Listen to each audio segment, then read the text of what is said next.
ترکی سے غزہ امداد لے جانے والے بین الاقوامی بحری قافلے کو اسرائیل نے گھیرے میں لے لیا۔ گلوبل سموتھ فلوٹیلا میں ایدھی فاؤنڈیشن کے 7 ایدھی بھی شامل ہیں، جنہوں نے اپنی آخری اپ ڈیٹ میں دعویٰ کیا کہ ان کی کشتی پر فائرنگ کی گئی۔ ترجمان ایدھی فاؤنڈیشن نے بھی 7 ایدھی اور مختلف ملکوں سے تعلق رکھنے والے کارکنان کو اسرائیلی فورسز کی جانب سے حراست میں لینے کی تصدیق کی ہے۔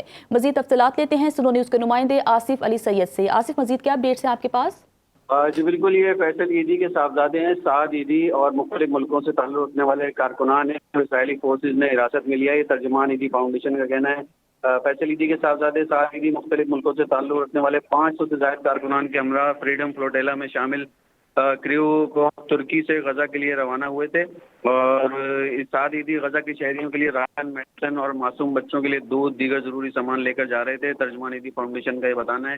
ان کا ایک ہنگامی پیغام، ان کا کہنا ہے کہ ایدھی کا ہنگامی پیغام ہے کہ فلوٹیلا کو سمندر میں روکے جانے کا دعویٰ انہوں نے کیا ہے، اور اس میں یہ پیغام 7 ایدھی کا آیا ہے کہ یہ شاید ہماری آخری اپ ڈیٹ ہو۔ گلوبل سموتھ فلوٹیلا امداد لے کر غزہ جا رہا ہے، انہوں نے یہ پیغام دیا ہے اپنا، اور ان کا یہ بھی کہنا ہے اپنے پیغام میں کہ ہماری بوٹ پر فائرنگ کی گئی ہے۔ 7 ایدھی سے رابطہ منقطع ہو گیا ہے، ترجمان ایدھی فاؤنڈیشن کا کہنا ہے۔ فیصل ایدھی کا پاکستانی اعلیٰ حکام سے رابطہ ہوا ہے۔ فلوٹیلا مشن پرامن، غیر مسلح اور انسانی بنیادوں پر کام کر رہا ہے، یہ پیغام 7 ایدھی کا ہے۔ تمام نظریں فلوٹیلا پر رکھیں، 7 ایدھی کی اپیل، اس مشن کو خاموشی سے غائب نہیں ہونے دیں گے، یہ انہوں نے اپنے پیغام میں کہا ہے۔ جبکہ فلسطینیوں کے لیے امدادی مشن جاری رکھا جائے گا، عالمی توجہ کی اس پر۔ ٹھیک ہے آصف علی سید، آپ کا بہت شکریہ۔ اسرائیلی فوج نے فلوٹیلا میں شامل کشتیوں پر سوار 100 افراد کو گرفتار کر لیا ہے۔ قبرص کے نزدیک بحیرہ روم کے بین الاقوامی پانیوں میں فلوٹیلا میں شامل کشتیوں پر قبضہ کر لیا گیا۔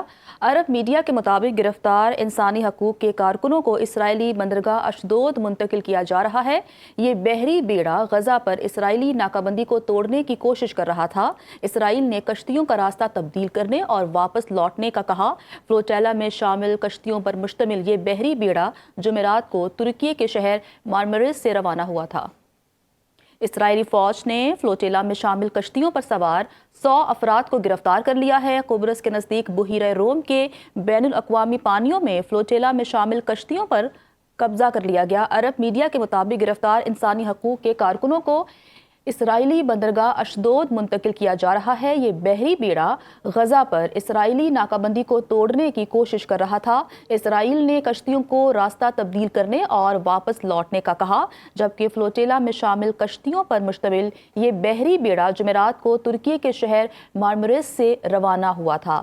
آپ کو بتا رہے ہیں کہ اسرائیلی فوج نے فلوٹیلا میں شامل کشتیوں پر سوار 100 افراد کو گرفتار کر لیا ہے، جبکہ عرب میڈیا کا اس حوالے سے مزید کہنا ہے کہ گرفتار انسانی حقوق کے کارکنوں کو اسرائیلی بندرگاہ اشدود منتقل کیا جا رہا ہے۔ یہ بحری بیڑا غزہ پر اسرائیلی ناکہ بندی کو توڑنے کی کوشش کر رہا تھا، جبکہ اسرائیلی فوج نے کارروائی کرتے ہوئے فلوٹیلا میں شامل کشتیوں پر سوار 100 افراد کو گرفتار کیا ہے۔ فلوٹیلا میں شامل کشتیوں پر مشتمل یہ بحری بیڑا جمعرات کو ترکی کے شہر مارمرس سے روانہ ہوا تھا۔